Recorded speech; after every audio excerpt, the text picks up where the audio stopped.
এই বছরটা আমার জীবনের জন্য অত্যন্ত গুরুত্বপূর্ণ। 25 বছর আগে এই বছরের জুলাইতে আমি ব্যারিস্টার হয়েছি।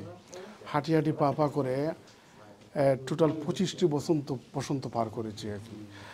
তো এই দীর্ঘ 25 বছরের আইনি ক্যারিয়ারে সাদাকে সাদা বলার চেষ্টা করেছি, কালোকে কালো।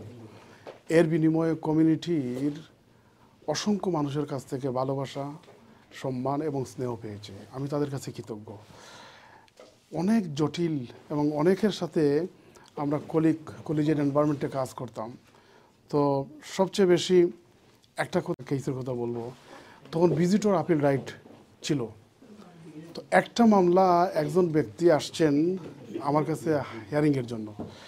তো মামলাটার মেরিট একেবারে কম, 10%ও না।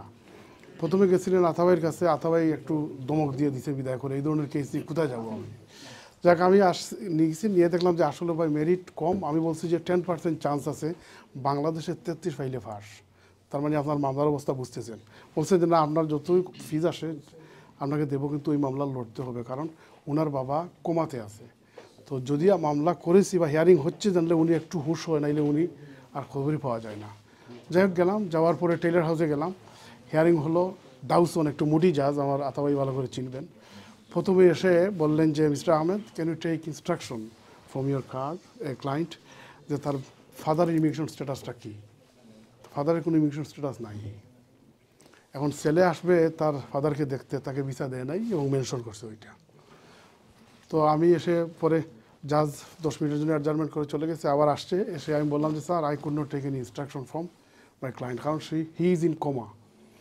তবে তিনটার একটা হতে পারে, either he made application and it is pending, অথবা he has not made any application at all, অথবা he has got indefinite leave.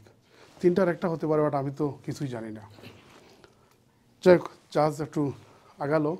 তো আগানোর পরে আমি সাবমিশনে গিয়ে একটু ইমোশনাল ইয়েতে টাচ করার চেষ্টা করলাম। জাজকে বললাম যে সে একদিন হয়তো আমার মতো ব্যারিস্টার হবে, আপনার মতো জাজ হবে, কিন্তু তার শকিং মোমেন্ট থাকবে যে বাপের ডেথ বেডে সে আসতে পারেনি। তো মিস্টার ডাউসন এসে বলছে, মিস্টার আহমেদ, প্যারাগ্রাফ 41, তখন প্যারাগ্রাফ 41 ছিল ইমিগ্রেশন ইয়েতে, paragraph 41 does not require me to take emotional submission into account. তো আমি বললাম যে sir, same paragraph 41 does not require you to make inquiry of his father status. তো সে হেসে দিয়েছে। আরও একটু ডেভেলপ করলাম সাবমিশন। এরপরে বললো যে mister Ahmed, I am not going to give you trouble, I have made my mind and I'm going to allow this appeal. And I'm going to fax the determination by today 5 o'clock. তোমার client কালকে ঢাকা থেকে visa নিয়ে আসতে পারে। ঠিক 5টার ভিতরে fax করেছে ঢাকায়, পরের দিন ভিসা নিয়ে পরের দিন লন্ডনে চলে আসছে। অথচ কেসের মেরিট ছিল মাত্র 10% আমার, এবং আতাবাই কুদাম দিয়ে দমক দিয়ে বিদায় করে দিয়েছিলেন। এইভাবে আরও অনেক মজার স্টোরি আছে। তো আপনার ইন্সপায়ার মিলিয়ন, আচ্ছা সরি, আপনার যে মানে 25 ইয়ার আপনি কি পরিকল্পনা হাতে নেবেন এটা যদি একটু বলেন। হ্যাঁ, দেখেন, 25 ইয়ার্স অফ মাই প্র্যাকটিস, আমি কিছু পরিকল্পনা হাতে নিয়েছি। 28 বছর প্রায় পড়াশোনা করে কাটিয়ে দিলাম, 25 বছর লিগ্যাল প্র্যাকটিস।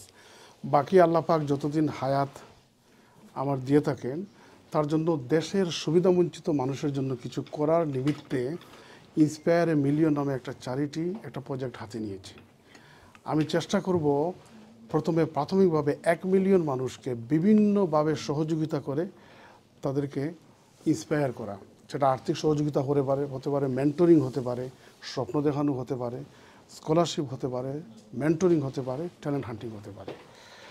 তো এবং এইটা হবে এক্সক্লুসিভলি আমার ইনকামের একটা পার্ট, এবং আমার ইনকামের পার্ট থেকে সেটা করার চেষ্টা করবো। আপনাদের কাছে দোয়া প্রার্থী।